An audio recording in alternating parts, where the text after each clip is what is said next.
La République du Congo figure parmi les 3 pays sélectionnés pour bénéficier du Fonds Biodiverse Landscapes Fund. Cette initiative, portée par le département de l'environnement, de l'alimentation et des affaires rurales du Royaume-Uni, a été présentée ce 23 janvier à Brazzaville à Rosalie Matondo, ministre de l'économie forestière, par les représentants de la Zoological Society of London. Ce programme d'aide britannique vise en clair à réduire la pauvreté, protéger et restaurer la biodiversité, tout en atténuant les effets du changement climatique. Il ambitionne également de concilier la préservation des écosystèmes avec le développement des communautés locales, un enjeu majeur pour les zones ciblées. En fait, nous avons échangé avec Madame la ministre dans le cadre du projet BLF. C'est un projet Biodiversité Landscape Fund, donc le Fonds pour la préservation de la biodiversité et des paysages. Et dans le cadre de ce projet, c'est d'appuyer les communautés locales vivant dans les périphéries des aires protégées, dans la gestion des AGR, les activités génératrices de revenus.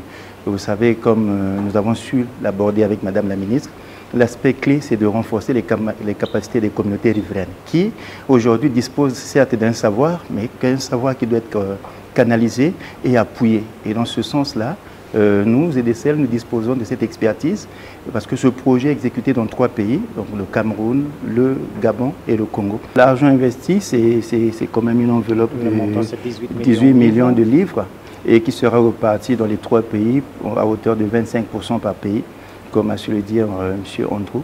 Et je pense que pour le Congo, nous emboîtons le pas dans ce sens. Et avec l'ouverture d'esprit de Madame la ministre qui aujourd'hui, avec cet échange vraiment pertinent et concluant, qui nous rassure et qui nous donne cet aval, ce quitus de pouvoir nous déployer. Rosalie Matondo a présenté les attentes de son département pour cette problématique.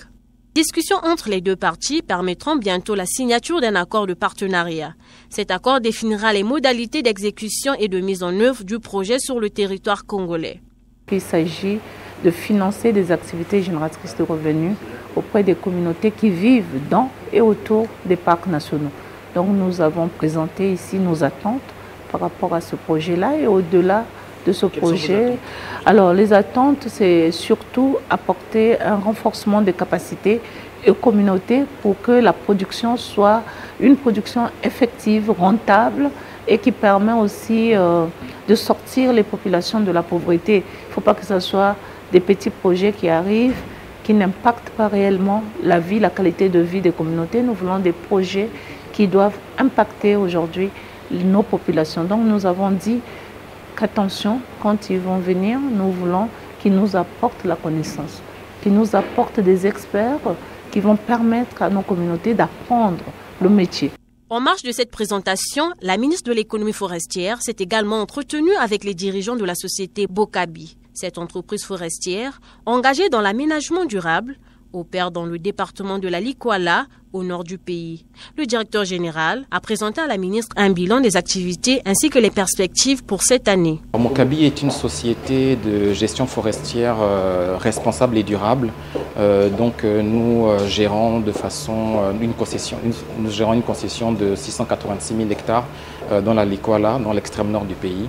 Et nous avons faisons également la transformation industrielle puisque nous avons une usine de sciage avec une capacité de séchage également. Nous sommes en début d'exercice budgétaire pour l'année 2025, donc c'était important pour nous de sacrifier au devoir de faire le point de l'année 2024 à Madame la ministre, également de lui dire quelles sont les perspectives. Il y a des défis sur le plan de la conjoncture internationale. Il va falloir faire face aux mutations du marché, notamment en ce qui concerne la demande et les prix moyens de vente. Donc ça demande un ajustement de nos modèles économiques et également il y a des défis d'un point de vue conjoncture nationale. Cette série de rencontres reflète la volonté du gouvernement de renforcer les partenariats stratégiques pour soutenir l'économie forestière tout en protégeant la biodiversité, un enjeu essentiel pour l'avenir du pays.